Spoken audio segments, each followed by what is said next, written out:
नमस्कार, आदाब। The wire में आप सभी का स्वागत है। हम चर्चा कर रहे हैं त्रिपुरा में हुई हिंसा पर। उसके साथ साथ जो लॉयर्स, जो वकील दरअसल फैक्ट फाइंडिंग करने के लिए ग्राउंड पर उतरे थे, त्रिपुरा गए थे, उन पर संगीन यूएपीए की धारा लगा दी गई है। आज दिल्ली में एक प्रोटेस्ट था, एक प्रदर्शन था, जिसमें स्टूडेंट्स, एक्टिविस्ट शामिल हुए थे ये जानने के लिए कि आखिर वो लोग जो सच और हकीकत और ज़मीनी हकीकत को दिखाने के लिए मेहनत कर रहे हैं, ज़मीन पर उतरे हैं, डॉक्यूमेंट कर रहे हैं, आखिर उन पर यूएपीए जैसी धाराएं क्यों लगाई जा रही हैं। कि वहाँ उन्होंने जो फैक्ट फाइंडिंग टीम गई थी, जिसमें हमारे एआईसीसीटीयू स्टेट काउंसिल के सदस्य एडवोकेट मुकेश और अन्य लोग थे, उनके ऊपर उन्होंने यूएपीए के सेक्शन 13 और अन्य आईपीसी की धाराओं के तहत चार्जेस लगाए। हम ये कहना चाह रहे हैं कि लगातार हमने देखा है त्रिपुरा के अंदर लेफ्ट पार्टीज के जो ऑफिसेस हैं वहाँ पे हमला हो रहा है, जो प्रोसेशंस निकल रहे हैं जनता के सवाल को लेकर के, उस पर हमला हो रहा है। अगर संघ भाजपा के लोग ये सोचते हैं, अगर विप्लव देव सोचते हैं कि वो ये करते रहेंगे और ये जनता चुपचाप देखेगी, ऐसा नहीं होगा। दिल्ली की सड़कों पे आज ये आवाज़ गूंजी है, त्रिपुरा की सड़कों पे भी गूंजेगी। फैक्ट फाइंडिंग का मतलब है कि ग्राउंड में क्या हुआ है उसको पता करना और जनता को बताना। ये किसी भी नागरिक का अधिकार है और दायित्व है। फैक्ट फाइंडिंग टीम में जाने के लिए बेसलेस एलिगेशंस लगा के अभी इन वकील साथियों के ऊपर यूएपीए और आईपीसी के बहुत सारे सेक्शंस लगाए गए हैं। बोला जा रहा है कि आप अपने सोशल मीडिया पोस्ट डिलीट कीजिए। हमने चैलेंज किया है, साथियों ने चैलेंज किया है कि जिस समय अगरतला में ये वायलेंस हुआ उस समय इन दोनों साथियों में से कोई भी अगरतला में मौजूद नहीं थे। इन्होंने ऐसा कुछ कभी कहा, बोला नहीं जिसके साथ वायलेंस का दूर दूर तक कोई रिश्ता हो।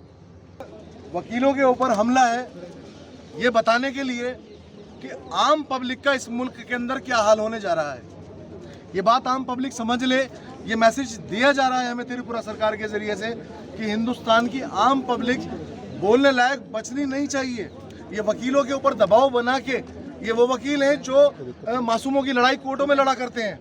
ये अंसार इंदौरी, ये मुकेश और तमाम साथी जितने भी इनको नोटिस जारी किए गए हैं यूएपीए के अंदर, ये वो लोग हैं जो मुल्क भर के अंदर जाते हैं और पूरी फैक्ट फाइंडिंग असलियत लेके आते हैं। लेकिन सरकार ये नहीं चाहती किसी भी तरीके से असलियतें बाहर निकल के आएँ।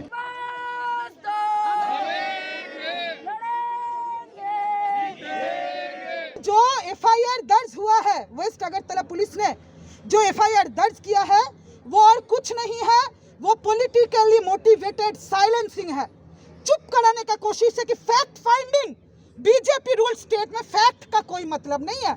यहाँ पे विश्व हिंदू परिषद है और दंगा ही है। दंगा होगा लेकिन सच कोई नहीं बोलेगा।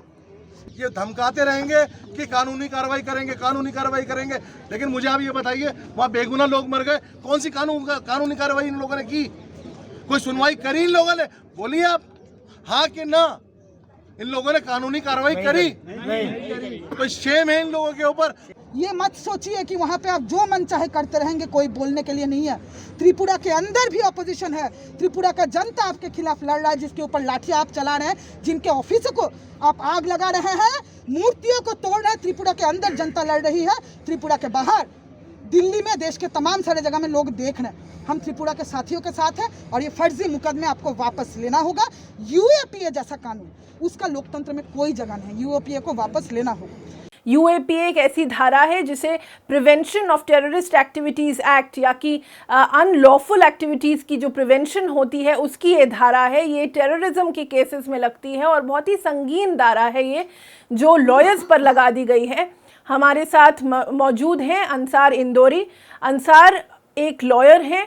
उन्होंने 29 और 30 तारीख को वो त्रिपुरा गए थे एक फैक्ट फाइंडिंग टीम के साथ। जो फैक्ट फाइंडिंग टीम थी उसमें 4 सदस्य थे। इसमें सुप्रीम कोर्ट के लॉयर्स थे, सिविल सोसाइटी के लॉयर्स थे और अंसार खुद national confederation of human rights organisation, जो कि एक ऑर्गेनाइजेशन है जो पीस एडवोकेसी के लिए काम करती है, लीगल राइट्स के लिए काम करती है, जस्टिस के लिए काम करती है, उनके साथ ये जुड़े हुए हैं। और ये वहाँ पर गए थे इसी कोशिश में कि किस तरह से वहाँ पे हालात हैं उनको सामने लाया जाए और किस तरह से वहाँ पर हिंसा हो रही है या हिंसा का और हेट्रेड का जो माहौल है उसकी क्या सच्चाई है वो ताकि सामने ला सकें। इस कोशिश में वो गए थे वहाँ पर एक फैक्ट फाइंडिंग टीम के साथ।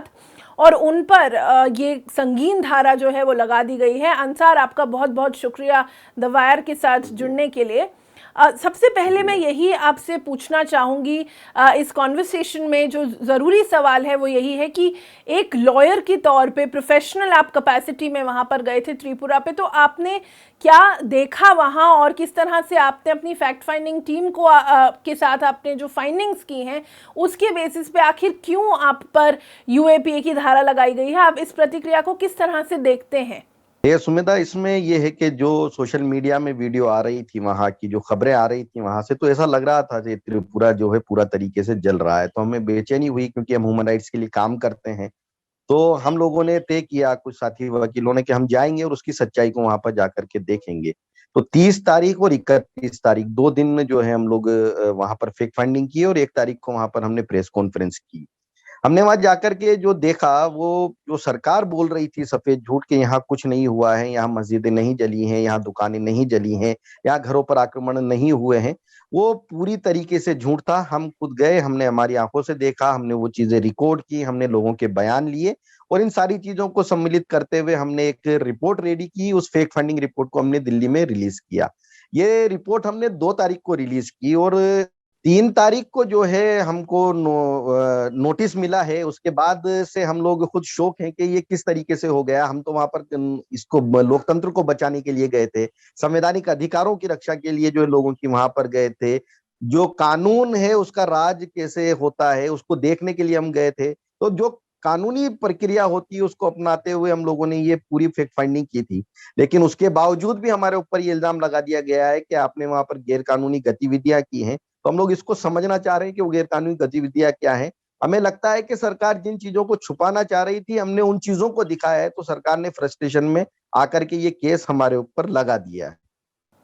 जी, और जहाँ तक कि सच्चाई की बात है, ग्राउंड रियलिटी की बात है, तो क्या आप लोगों ने क्या ऐसी चीज़ें डॉक्यूमेंट की थी जो दरअसल सरकार को कटघरे में खड़ा कर रही थी, जो सरकार की लॉ एंड ऑर्डर और पीस के मेंटेनेंस पर सवाल उठा रही थी? ऐसे क्या चीज़ें आपने डॉक्यूमेंट की और क्या आपने ऑब्जर्व किया वहाँ पर ग्राउंड पे कि आखिर किस तरह से वहाँ पे टेंशन्स बने हुए थे? अगर आप उसके बारे में हमें बताएं। देखिए सुमिता, वहां सरकार बोल रही थी कि यहाँ पर जो है मस्जिदें नहीं जली हैं। हकीकत में वहां पर 3 मस्जिदें जली हैं। 2 मस्जिदें पूरी तरह जली हैं, और एक मस्जिद जो है उसके अंदर जलाने की कोशिश उसको की गई है।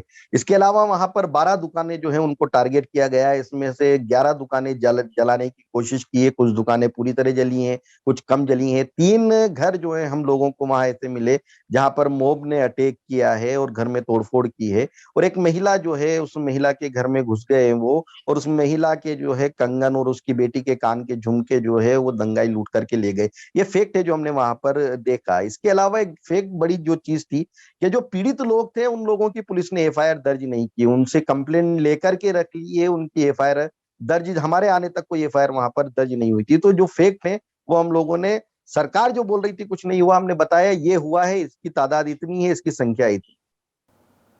जी, और उसके साथ साथ ही आप लोगों को नोटिस भेजे गए हैं। सरकार ये कह रही है कि बहुत ज़्यादा फेक न्यूज़ है और झूठी खबरें हैं जो सामने आ रही हैं। इसके साथ साथ आप लोगों के साथ साथ 70 ऐसे और लोग हैं जिन्हें सरकार ने नोटिस अभी जारी किए हैं। तो किस तरह से आप देखते हैं ये नैरेटिव सरकार का कि वो कह रहे हैं कि सारी चीज़ें फेक हैं, यहाँ पे peace and law and order maintain हुआ है? तो आप फेक न्यूज़ को आप किस तरह से देखते हैं कि उसको आप लोगों के साथ और आपके काम के साथ जोड़ा गया है? देखिए, इसमें वो सरकार तो अपना पक्ष हमेशा यही रखती है कि हम लोगों ने जो किया है वो सही है, और हमने जो पहले उनके बयान थे, उनके जो है मशीनरी बयान दे रही थी, एडीजे जो उनके बयान दे रहे थे, जो उनके अधिकारी बयान दे रहे थे, वो ये थे कि यहाँ कुछ नहीं हुआ। लेकिन जब हम लोगों ने फैक्ट फाइंडिंग की तो हमने बताया ये सारी चीजें हुई हैं, और उसके बाद सरकार जो है एकदम बैकफुट पे आ गई है सर। उसके झूठ की वजह से जो पूरी बदनामी त्रिपुरा की पूरे देश में हुई है, और इसके बाद पूरे देश की बदनामी जो पूरे दुनिया के अंदर हुई है, उसको छुपाने के लिए सरकार ने जो है 70 लोगों के ऊपर ये मुकदमे बनाए हैं। हमको नहीं मालूम है 70 लोगों पर यूएपीए का धारा लगाया है या नहीं लगाया, लेकिन हम लोगों को यूएपीए की धाराओं में जो है नोटिस मिला है। तो सरकार कुल मिलाकर के अपनी नाकामी को छुपाने के लिए जो है इस तरीके का कदम उठा रही है। और मैं समझता हूं कि सरकार ये चाहती है, भारतीय जनता पार्टी ये चाहती कि जहां जहां उनकी सरकार हो वहां पर वो अपनी मनमर्जी करेगी, दंगा करेगी, डराएगी, और इसके बाद कोई फेक फंडिंग करने नहीं आना। यानी वो जो रिलीज कर देंगे अथॉरिटी से, जो प्रेस रिलीज दे देंगे वही ऑथेंटिक होगा, उसकी जांच करने के लिए कोई नहीं आना चाहिए। इसको रोकने के लिए, उसको स्पीड ब्रेकर को जो है बनाने के लिए उन्होंने ये काम वहां पर त्रिपुरा में हम लोगों पर किया है, कि ताकि कोई और राज्य जो है जहां पर इस तरीके की घटनाएं हो वहां पर कोई जो है फेक फाइंडिंग के लिए नहीं जाए। जी, और यूएपीए की जो धारा है, अगर हमारे दर्शकों को आप समझा पाए एज अ लॉयर कि किस तरह से ये कितनी संगीन धारा है, और आप पर एज अ प्रोफेशनल लॉयर जब आप पर ऐसी धारा लगती है तो किस तरह से इसकी प्रतिक्रिया रहती है, आप इसको किस तरह से देखते हैं? देखिए, यूएपीए के मामलों में जो है मैं काफी लंबे टाइम से जो है सक्रिय रहा हूँ। बहुत सारे क्लाइंट हमारे साथ हैं जो जिसके केसेस हम लोग देखते हैं, तो हम लोग अच्छी तरह जानते हैं ये यूएपीए में जितने अमिटमेंट अभी तक हुए हैं पिछले 10-12 सालों के अंदर, खास तौर पर ये भारतीय जनता पार्टी की केंद्र में सरकार आने के बाद, तो इतना डेंजर इसको कर दिया है कि आप अगर सरकार के खिलाफ सोच भी रहे हैं तो आपको जो है यूएपीए में डाल सकते हैं। तो हम पे जो धारा लगाई है उसमें यह है कि आप एडवोकेसी जो है कर रहे हैं, यानी किसी को सलाह दे रहे हैं कैसा करना है, तो इस वजह से ये यूएपीए की 13 जो धारा है ये हमारे ऊपर लगा दी गई है। यूएपीए के मामले जब होते हैं, दर्ज होते हैं, तो इसमें बेल का कोई लंबा जो है वो नहीं होता है कि कब तक बेल मिलेगी। हम देखते हैं भीमा कोरेगांव के अंदर बहुत सारे सामाजिक कार्यकर्ता हैं, बूढ़े हैं बेचारे, जो स्टेन स्वामी जो है वो तो अपनी जिंदगी की जंग वहां पर हार गए। तो यूएपीए लगा करके सरकार ये लोगों की आवाज जो है उसको करना चाहती है, बिल्कुल एक तरीके से लोगों की आवाजों को दबाने के लिए, उनको जेल के अंदर रखने के लिए यूएपीए का इस्तेमाल जो है सरकारें धड़ल्ले से कर रही है।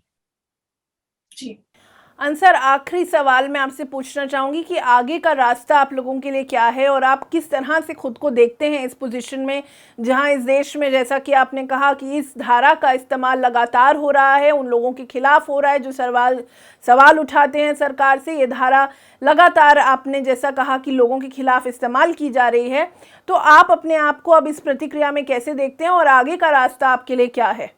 देखिए, हम तो कानून के राज में रहते हैं, इसलिए हम जो इन्वेस्टिगेशन है उसमें पूरा कोऑपरेट करेंगे, लेकिन उसका जो भी लीगल तरीका है उसी तरीके से हम उसमें कोऑपरेट करेंगे, और इससे हम एस्केप नहीं होंगे। हम ये समझ रहे हैं कि कुछ मिसअंडरस्टैंडिंग जो है वहां की पुलिस को हुई है, इस बुनियाद पे उन्होंने हम पे ये केस लगाया है, क्योंकि वो बोल रही है आपके ऐसा करने से जो है वहां पर कम्युनल टेंशन हुआ है।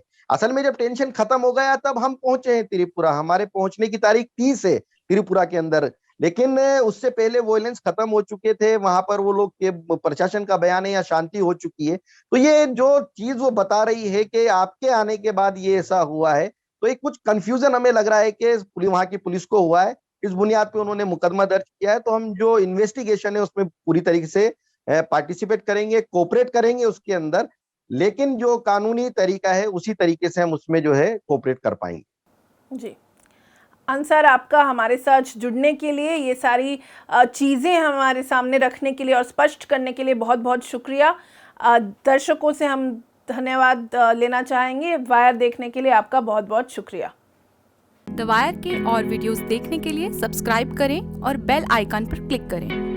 स्वतंत्र पत्रकारिता की आर्थिक मदद करने के लिए डिस्क्रिप्शन में दिए गए लिंक पर जाएं और अपनी राशि चुनें।